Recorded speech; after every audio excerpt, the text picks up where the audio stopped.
This week we Lectio the Liturgy with the Collect for the second Sunday of Lent. O God, who have commanded us to listen to your beloved Son, be pleased, we pray, to nourish us inwardly by your word, that, with spiritual sight made pure, we may rejoice to behold your glory. Through our Lord Jesus Christ, your Son, who lives and reigns with you in the unity of the Holy Spirit, one God, forever and ever. The prayer this week is sensual, meaning it involves the senses of hearing, tasting, and seeing. Peter, James, and John had a sensual trip on the mountain with Jesus, too. Before their eyes, Jesus was transfigured. He changed in form. His clothes became intensely white. They saw Elijah and Moses. They saw a cloud, and they heard the voice of God. This is my beloved Son. Listen to him.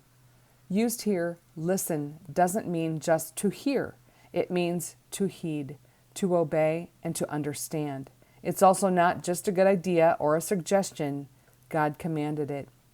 The that in the prayer is a conjunction that tells us we can behold God's glory with our spiritual sight made pure, but only if we are nourished by God's word. I've been thinking a lot about spiritual sight and what it would be. Spiritual sight is needed to have an honest look at our desires, the unforgiveness we hold on to, and our motives. We should look to see how these fit in with God's desires. Spiritual sight can be the view that God has of us, what he sees in us. Imagine what a pure heart looks like to God, and it would probably resemble his Son and the heart of Mary. A spiritual sight that is pure can also be us, seeing things as God sees them.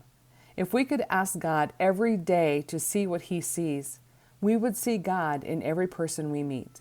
We would see his hand at work when the plans change or when unexpected blessings come our way.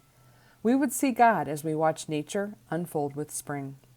Here in Iowa, it's a bit cold to wash windows, but do you remember the satisfaction that you feel when you look through a freshly cleaned window of your house or your car?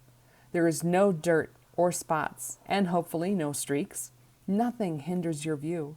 A pure spiritual sight is like that. God would love for us to have a pure, spotless vision of his glory. And this week, as we Lectio the Liturgy, cleaning the glass of our spiritual sight is done through Scripture. Yet for some people, reading the Bible isn't a priority. In Scripture, we find great confidence in who God is. This week, write down these declarations found in our second reading from the book of Romans and pray them every time you feel God cleaning the glass of your spiritual sight. God is for me. God has justified me. No one can condemn me. From the right hand of God, Jesus Christ intercedes for me. Thank you for praying with me. I pray you find joy in the Word.